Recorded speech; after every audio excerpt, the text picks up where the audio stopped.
नमस्कार दोस्तों, पिछले भाग में मैंने धार्मिक आंदोलन से जुड़े हुए कई प्रश्नों के हल ढूंढे थे। इस भाग में भी धार्मिक आंदोलन से जुड़े हुए और भी महत्वपूर्ण प्रश्नों के हल ढूंढेंगे और उनका व्याख्यान भी सुनेंगे।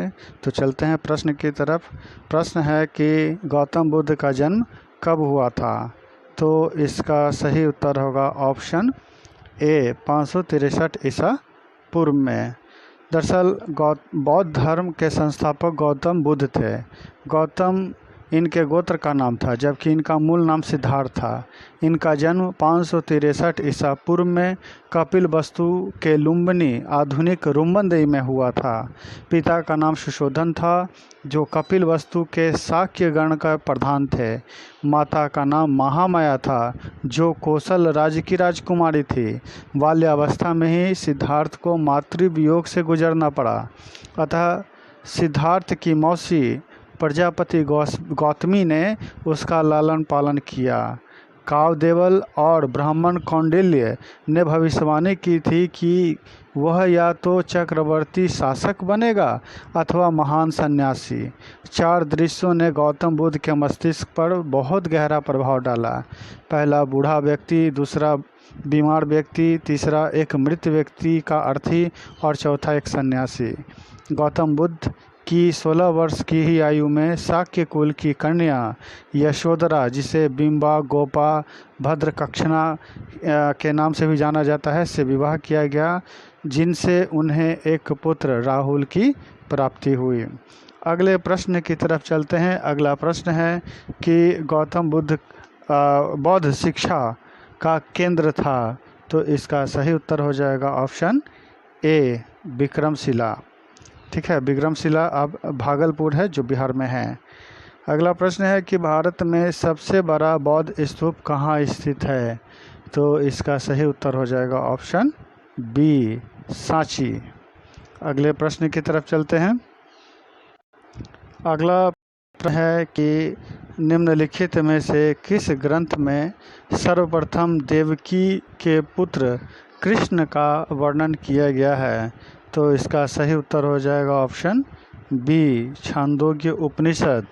ठीक है, वैष्णव धर्म का विकास भागवत धर्म से ही हुआ है। परंपरा के अनुसार इसके प्रवर्तक वृष्णि यानी सातत्ववंशी कृष्ण थे, जिन्हें वासुदेव का पुत्र होने के कारण वासुदेव कृष्ण कहा गया है। छांदोग्य उपनिषद में उन्हें देवकी पुत्र कहा गया है। साथ ही उन्हें घोर अंगिरस का शिष्य भी बताया गया है। चलिए अब अगले प्रश्न की तरफ चलते हैं। प्रश्न है कि जैन समुदाय में प्रथम विभाजन के श्वेतांबर संप्रदाय के संस्थापक थे। तो इसका सही उत्तर होगा ऑप्शन ए, स्थूलभद्र। जैन समुदाय आगे चल करके 2 भागों में स्पष्ट रूप से विभक्त हो गया था। वैसे महावीर के पश्चात गौतम, इंद्रभूति, सुधर्मन तथा जम्बू स्वामी के परंपरा दिगंबर तथा श्वेतांबर 2 संप्रदायों में मान्य थी।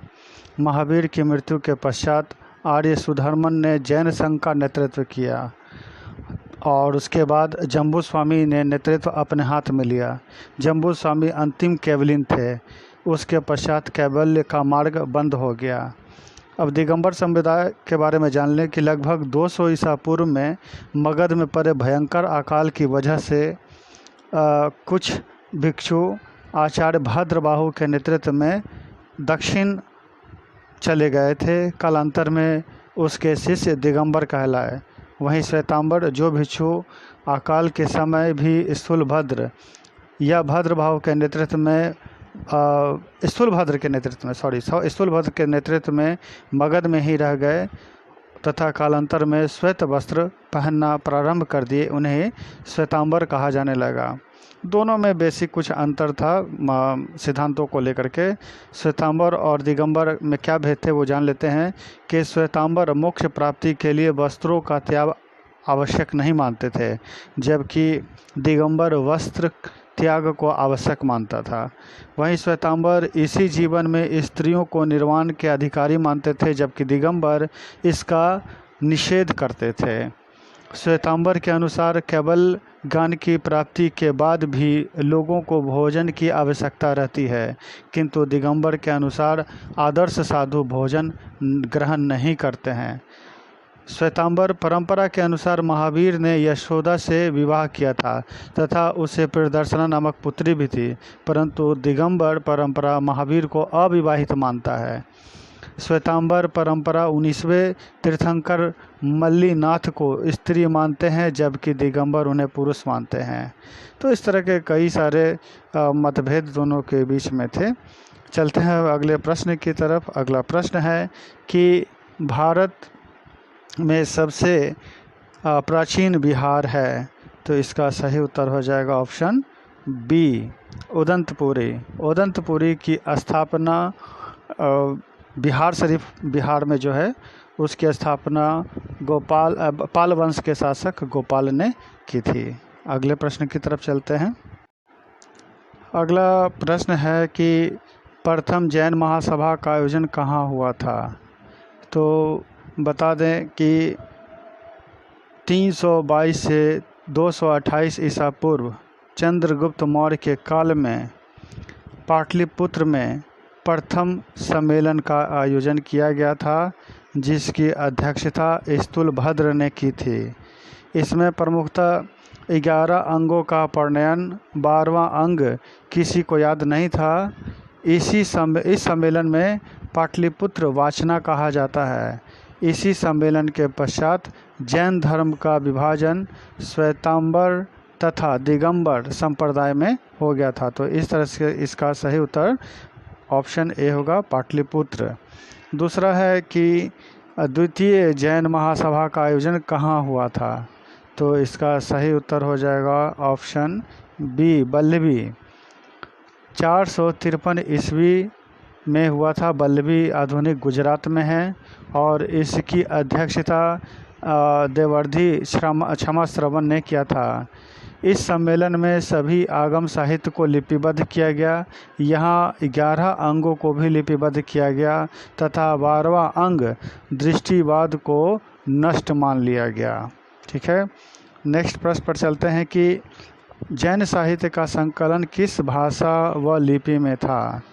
तो बता दें कि इसका सही उत्तर ऑप्शन बी होगा, प्राकृत व मागधी। अगले प्रश्न की तरफ चलते हैं। अगला प्रश्न है कि निम्नलिखित में से कौन सा एक अन्य तीनों के समकालीन नहीं था। यहाँ बता दें कि बिंबिसार, गौतम बुद्ध और प्रसेनजीत तीनों एक ही समय के थे, लेकिन इसमें ऑप्शन सी मिलिंद जो थे वे इसके समय के नहीं हैं। इसके बारे में डिटेल जान लें कि मिलिंद पंजाब पर लगभग 160 ईसा पूर्व से 140 ईसा पूर्व तक राज्य करने वाले यवन राजाओं में सबसे उल्लेखनीय राजा थे। इसे मिलिंद के अतिरिक्त अन्य नामों से भी, जैसे मनेंदर, मिनेंडर या मिनांडर आदि के नाम से भी जाना जाता है। इसके विविध प्रकार के बहुत से सिक्के उत्तर भारत के विस्तृत क्षेत्रों में, यहाँ तक कि यमुना के दक्षिण में भी मिले हैं। संभव है कि गार्गी संहिता में जिस दुरात्मा वीर यवन राजा द्वारा प्रयाग पर अधिकार करके कुसुमपुर यानी कि पाटलिपुत्र में भय उत्पन्न करने का उल्लेख है, वह मिलिंद ही हो। बौद्ध अनुश्रुतियों के अनुसार उसने बौद्ध धर्म की शरण ले ली थी। प्रसिद्ध बौद्ध ग्रंथ मिलिंद पन्हो, जो मिलिंद के प्रश्न हैं, में बौद्ध भिक्षु नागसेन के साथ उनके संवादात्मक प्रश्नोत्तर दिए गए हैं। अगले प्रश्न की ओर चलते हैं। प्रश्न है कि निम्न कथनों पर विचार कीजिए। आपको इसमें देखना है कि कौन सही है और या कौन गलत है। तो पहला हम देखें कि वर्धमान महावीर की माता लिच्छवी के नरेश चेटक की पुत्री थी। यह गलत है, क्योंकि लिच्छवी जो है राजा चेटक की बहन थी, पुत्री नहीं थी। तो पहला गलत है। गौतम बुद्ध की माता कोलिय राजवंश की राजकुमारी थी, सही है। अगला है 23वें तीर्थंकर पार्श्वनाथ बनारस के थे, यह भी सही है। तो इस तरह से इसका सही उत्तर होगा 2 और 3। पिछले भाग में मैंने जो वीडियो बनाया था उसमें भी एक जगह स्पेलिंग मिस्टेक था। व्याख्या पूर्ण में उसमें लिखा हुआ है कि वर्धमान महावीर की माता लिच्छवी नरेश चेटक की पुत्री थी, वो गलत है, बल्कि इसका सही उत्तर होगा कि वह उसकी बहन थी। अगला प्रश्न है कि प्राचीन भारत के बौद्ध मठों में पबरन नामक समारोह आयोजित किया जाता था। इसका सही उत्तर होगा ऑप्शन बी। वर्षा ऋतु के दौरान मठों में प्रवास के समय भिक्षुओं द्वारा किए गए अपराधों की स्वीकारोक्ति का अवसर यह होता था। तो अगले प्रश्न पर चलते हैं। अगला प्रश्न है कि कश्मीर में कनिष्क के शासनकाल में जो बौद्ध हुई थी उसकी अध्यक्षता किसने की थी? तो इसका सही उत्तर हो जाएगा ऑप्शन डी, वसुमित्र। यह चौथी और अंतिम बौद्ध संगीति थी जो कनिष्क के काल में हुई थी। अगला प्रश्न है कथन और कारण का मिलान करना है कि क्या ये दोनों आपस में संबंध है और वो उसकी व्याख्या करते हैं। तो कथन ए पर है, जैन धर्म के अहिंसा पर बल ने कृषकों को जैन धर्म अपनाने से रोका। ठीक है। और कारण बोल रहा है कि कृषि में कीटों एवं कीड़ों की हत्या होना शामिल था। तो सही है कि ये दोनों कथन सही है और इसकी व्याख्या भी कर रहा है। कृषकों ने इसलिए जैन धर्म को नहीं अपनाया, इसके पीछे कारण यह था कि जब वो कृषि करते तो कीटों एवं कीड़ों की हत्या हो जाती, जो कि जैन धर्म में पूर्ण रूप से वर्जित है और उसमें अहिंसा पर ज़्यादा जोर दिया गया है। इसलिए इसका सही उत्तर ऑप्शन ए होगा। अगले प्रश्न की तरफ चलते हैं। अगला प्रश्न है कि अष्टांगिक मार्ग की संकल्पना अंग है। पहले तो जान लें कि अष्टांगिक मार्ग के संदर्भ में किसके धर्म के द्वारा ये सिद्धांत दिया गया है। तो ये बौद्ध धर्म से जुड़ा हुआ है। दरअसल बौद्ध दर्शन में 4 आर्य सत्य बताए गए हैं। दुख यानी संसार दुखपूर्ण है। दूसरा दुख समुदाय यानी कि दुख का कारण तृष्णा, इच्छा, मोह आदि है। तीसरा दुख निरोध यानी दुख से मुक्ति के लिए तृष्णा का विनाश आवश्यक है। और चौथा दुख निरोध गामिनी प्रतिपदा यानी दुख मुक्ति का रास्ता अष्टांगिक मार्ग है, जिसमें 8 अंग हैं। ठीक है। तो सम्यक दृष्टि, सम्यक संकल्प, सम्यक वाक, सम्यक कर्मांत, सम्यक आजीव, सम्यक व्यायाम, सम्यक स्मृति और सम्यक समाधि। उपरोक्त अष्टांगिक मार्ग में ही शील, समाधि तथा प्रज्ञा के सिद्धांत समाहित है। जैसे शील के अंतर्गत सम्यक कर्मांत तथा आजीव, समाधि के अंतर्गत सम्यक व्यायाम, स्मृति तथा प्रज्ञा के अंतर्गत सम्यक दृष्टि, संकल्प तथा वाक को रखा जाता है। तो इसका सही उत्तर हो जाएगा ऑप्शन डी, धर्म चक्र परिवर्तन सूत्र के विषय वस्तु का। अगला प्रश्न है कि मिलिंद पन्हो यानी मिलिंद के प्रश्न राजा मिलिंद और किस बौद्ध भिक्षु के मध्य के संवाद के रूप में है। तो पीछे मैंने इसके बारे में चर्चा की है। इसका सही उत्तर हो जाएगा ऑप्शन ए, नागसेन। अगले प्रश्न की तरफ चलते हैं। अगला प्रश्न है कि महायान बौद्ध धर्म में बोधिसत्व अविलोकितेश्वर को और किस नाम से जानते हैं। तो इसका सही उत्तर होगा ऑप्शन सी, पद्मपाणि। दरअसल महायान बौद्ध धर्म में अनेक बोधिसत्व की परिकल्पना की गई है। भौतिक दृष्टि से उसमें सबसे महत्वपूर्ण अवलोकितेश्वर है, जिन्हें पद्मपाणि के भी नाम से जाना जाता है। इसका विशेष गुण दया है और इसकी सहायता का हाथ अविशी तक पहुंचता है, जो बौद्ध धर्म के शुद्धि स्थलों में सर्वाधिक गहन एवं अप्रिय है। अगले प्रश्न की तरफ चलते हैं कि बौद्ध धर्म तथा जैन धर्म दोनों ही विश्वास करते थे। तो इसका सही उत्तर होगा ऑप्शन ए, कर्म तथा पुनर्जन्म के सिद्धांत में। दरअसल पुनर्जन्म को लेकर के जैन धर्म और बौद्ध धर्म में थोड़ा सा अंतर है। जैन धर्म पुनर्जन्म आत्मा का मानता है, जबकि बौद्ध धर्म पुनर्जन्म चेतना का मानता है। ठीक है।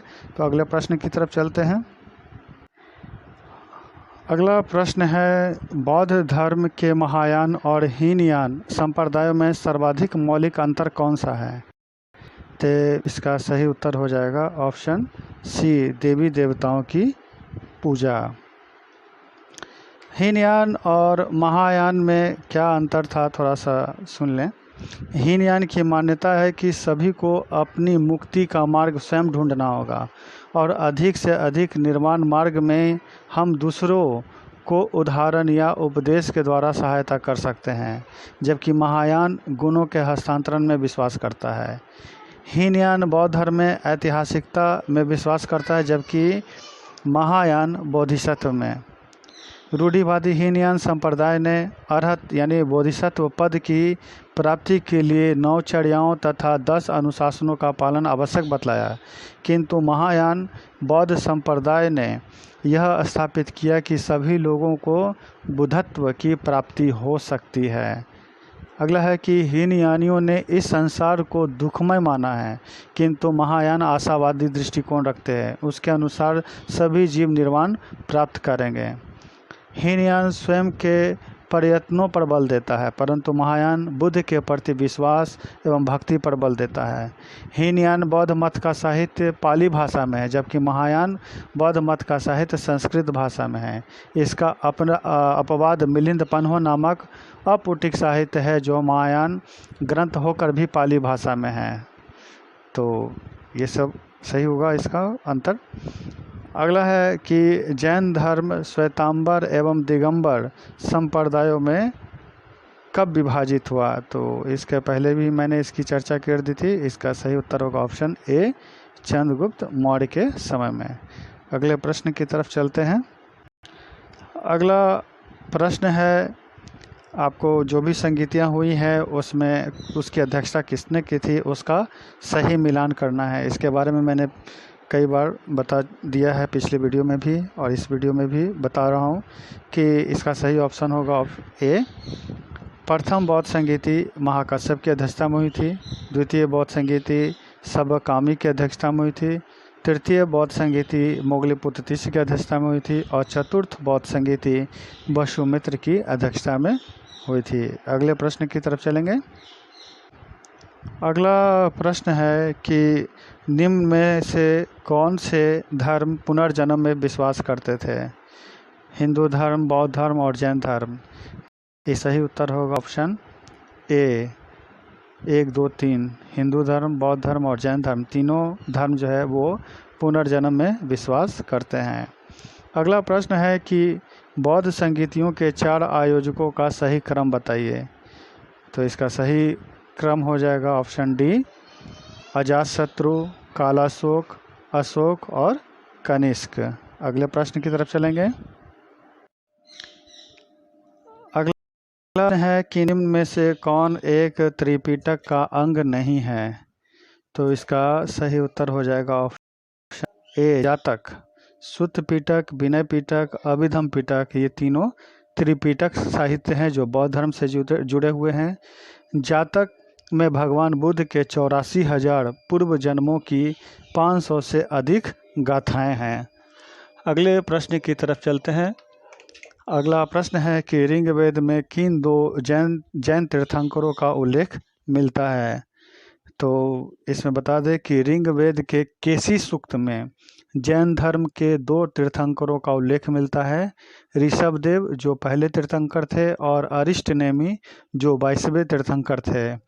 प्रारंभिक भागवत पुराण तथा वायु पुराण में भी ऋषभदेव को विष्णु का अवतार माना गया है। 22वें तीर्थंकर अरिष्टनेमी को भी वासुदेव कृष्ण का भाई बताया गया है। चूँकि इन चारों ऑप्शनों में वो दोनों नाम एक साथ नहीं है, तो इसका उत्तर इनमें से कोई नहीं होगा। अगले प्रश्न की तरफ चलते हैं।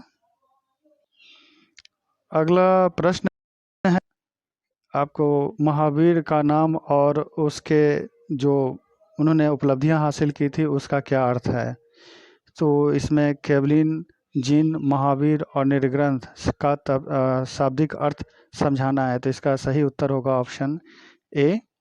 केवलिन का अर्थ हुआ पूर्ण ज्ञानी, जिन का अर्थ हुआ इंद्रियों को जीतने वाला, महावीर का हुआ अर्थ अपरिमित पराक्रमी और निर्ग्रंथ का अर्थ हुआ बंधन रहित। अगले प्रश्न की तरफ चलें। अगला प्रश्न है कि महावीर ने जैन संघ की स्थापना कहाँ की? तो इसका सही उत्तर हो जाएगा ऑप्शन बी, पावापुरी, जो आधुनिक बिहार में है। महावीर ने अपने समस्त अनुयायियों को 11 गणों में विभाजित किया था और प्रत्येक गण का एक प्रधान नियुक्त करके धर्म प्रचार के लिए उसके उत्तरदायित्व को सौंप दिया था। ये सभी गंधर्व बिहार राज्य के विभिन्न भागों में रहने वाले ब्राह्मण थे। जैन संघ के सदस्य 4 भागों में विभाजित थे। महावीर की मृत्यु के बाद केवल एक गणधर सुधर्मन जीवित बचा, जो जैन संघ का उनके बाद प्रथम अध्यक्ष बना। जैन संघ के दरवाजे सभी जाति के व्यक्ति तथा स्त्री के लिए खुले रखे गए थे। अगला प्रश्न पे चलते हैं। महावीर की मृत्यु के बाद जैन संघ का अगला अध्यक्ष कौन हुआ? जैसा अभी मैंने बताया, इसका सही उत्तर होगा ऑप्शन सी, सुधर्मन। अगला प्रश्न है कि अनुव्रत शब्द किस धर्म से जुड़ा हुआ है? तो इसका सही उत्तर होगा ऑप्शन ए, जैन धर्म। दरअसल जो सिद्धांत दिए गए थे उसमें अनुव्रत जो पारिवारिक जीवन में रहकर वो इस धर्म का पालन करना चाहते थे, उसके लिए अनुव्रत की अवधारणा दी गई थी श्रावक और श्राविकाओं को, जबकि भिक्षु और भिक्षुनी सन्यासी जीवन व्यतीत करते थे और ये श्रावक और श्राविका गृहस्थ रहते हुए जैन धर्म के नियमों को पालन कर सकते थे अनुव्रत सिद्धांत के आधार पर। अगला प्रश्न है कि जैन ग्रंथ कल्पसूत्र के रचयिता कौन थे? तो इसका सही उत्तर हो जाएगा ऑप्शन ए, भद्रबाहु। तो इस तरह हमने महत्वपूर्ण 30 प्रश्नों के हल किए और कुछ और भी बचे हुए प्रश्नों के उत्तर हम लोग अगले भाग में देखेंगे। मुझे उम्मीद है इसे सुनकर आपको लाभ पहुंचा होगा। धन्यवाद।